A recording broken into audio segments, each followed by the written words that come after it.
how an ever-evolving project forged the modern continent. From a coal and steel bargain struck 75 years ago to today's €150 billion defense loans, European integration has never stood still. The EU's history is a story of daring institutional experiments, crises that threatened to tear it apart, yet ultimately pushed it forward, and an ongoing struggle to balance national sovereignty with supranational ambition. 1. From war-torn Europe to the European idea, 1945-1957. When the guns fell silent in 1945, rubble and ration books were Europe's common currency. Visionaries such as Robert Schuman and Jean Monnet argued that pooling key industries would make war not only unthinkable, but materially impossible. Schuman's 9th of May 1950 declaration proposed a supranational authority for coal and steel.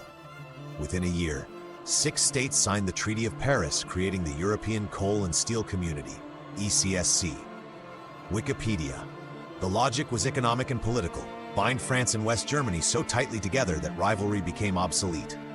The experiment worked well enough that in 1957, the same 6 forged the European Economic Community, EEC, by signing the Treaties of Rome, aiming for a customs union and, still cautiously phrased, ever closer union. Pull quote, "Europe will be forged in crises and will be the sum of the solutions adopted for those crises." Jean Monnet. 2. Broadening and deepening, 1960s-1980s. Through the 1960s, the young community weathered the empty chair crisis, agricultural woes, and Charles de Gaulle's vetoes of British membership. Yet enlargement proved irresistible. In 1973, the UK, Denmark, and Ireland joined, followed by Greece, 1981, and Iberia's post-dictatorship democracies, Spain and Portugal, 1986. Institutionally, the breakthrough came with the Single European Act, SE 1986, the first major overhaul of Rome's original text. The SEA set the deadline of 31st of December 1992 for completing a barrier-free internal market, extended qualified majority voting, and, critically, gave the European Parliament real legislative clout. A generation earlier, customs duties had been the main obstacle. By the late 1980s, non-tariff barriers, differing product standards, capital controls, border paperwork were the new frontier. The SEA's 300-item legislative program aimed to sweep them aside. 3. Maastricht and the birth of the EU, 1992. In February 1992, foreign ministers met in the Dutch city of Maastricht and wrote a treaty that changed both the community's name and its ambitions. The Maastricht Treaty formally established the European Union, introduced EU citizenship, opened the road to the single currency, and created the 3-pillar structure that, for the first time, bundled foreign policy and justice cooperation into the same architecture as the single market. National referendums were tight. Danish voters initially rejected the text, but the treaty entered into force in 1993, giving the project a new constitutional personality. 4. A currency and a continent enlarged, 1999 to 2013. On the 1st January 1999, the euro arrived on financial markets. 3 years later, notes and coins replaced francs, marks, and lire. The single currency was supposed to crown the single market, but its design flaws would soon be exposed. Meanwhile, the EU's most transformative act was political, the 2004 Big Bang, enlargement that admitted 8 post-communist states plus Malta and Cyprus, followed by Romania and Bulgaria, 2007, and Croatia, 2013. For many Central Europeans, EU membership was the institutional guarantee that their return to democracy and geopolitics was permanent. Number 5. Crisis as Catalyst, 2008-2016. Monnet's prophecy proved prescient. The global financial meltdown morphed into the Eurozone sovereign debt crisis, nearly breaking the monetary union. Emergency lending, fiscal compacts, and a belated banking union followed. Scholars still debate whether integration deepened or merely survived, but the EU gained instruments, European Stability Mechanism, tougher budget surveillance, that would have been unimaginable before 2010. Carnegie Endowment.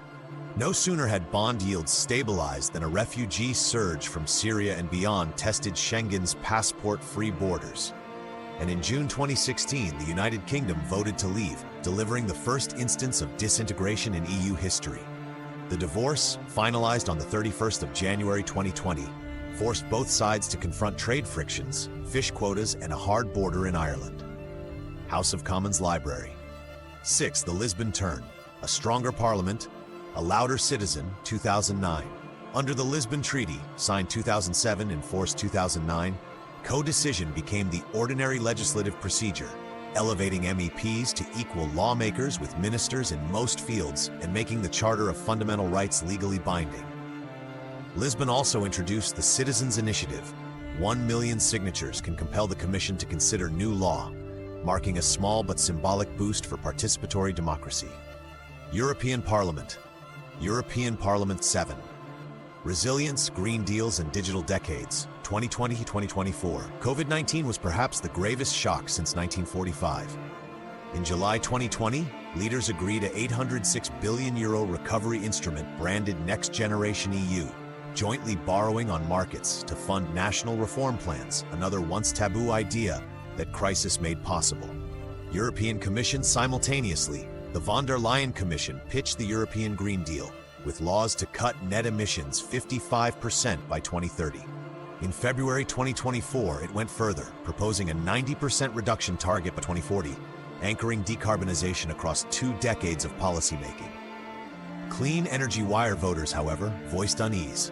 The June 2024 European Parliament elections shifted the legislature noticeably to the right. Far-right parties surged in France and Germany, while the center-right EPP tightened its grip. Reuters 8. Geopolitics returns. War, enlargement, and defense, 2022-25.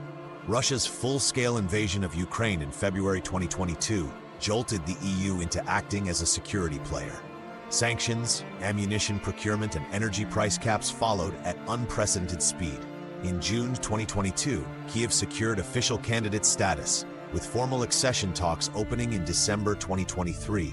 An acceleration inconceivable a decade earlier, enlargement and Eastern neighborhood. The war also rewired defense thinking.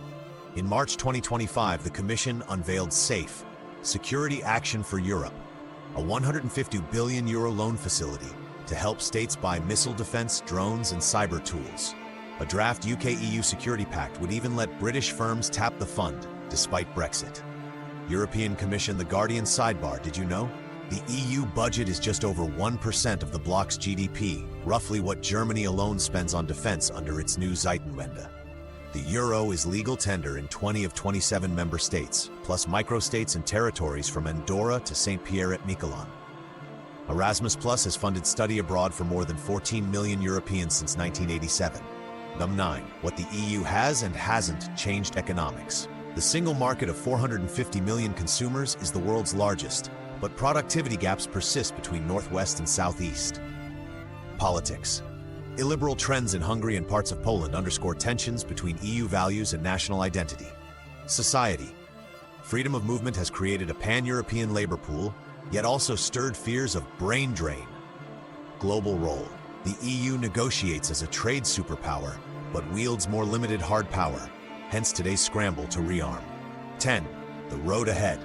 The Union faces a paradox: public support for the benefits of integration, roaming-free smartphones, green standards, scientific collaboration remains high, yet trust in Brussels politics fluctuates.